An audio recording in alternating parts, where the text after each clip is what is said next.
जम्मू काश्मीर में आतंकी हुमलाना विरोधना પડઘા ધાનેરામાં પણ જોવા મળ્યા। વીએચપી દ્વારા લાલચોક ખાતે આતંકીઓના પુતળા દહન કરાયું। આ આતંકી હુમલામાં અંદાજે 28 નિર્દોષ નાગરિકોના થયા હતા મોત।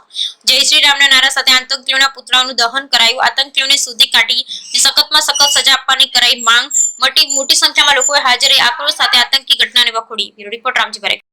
આંતરરાષ્ટ્રીય હિન્દુ પરિષદ અને રાષ્ટ્રીય બજરંગ દળ બનાસકાંઠા જિલ્લો આજે આપણે આવેદનપત્ર આપ્યું જે કાશ્મીરની અંદર જે આતંકવાદી હુમલો થયો છે એની અંદર જે આપણા 27 ભારતીય હિન્દુઓના જે મૃત્યુ થયા છે તે આપણે સરકારને નમ્ર વિનંતી છે કે આની અંદર કે તમે કડકમાં કડક પગલાં લો।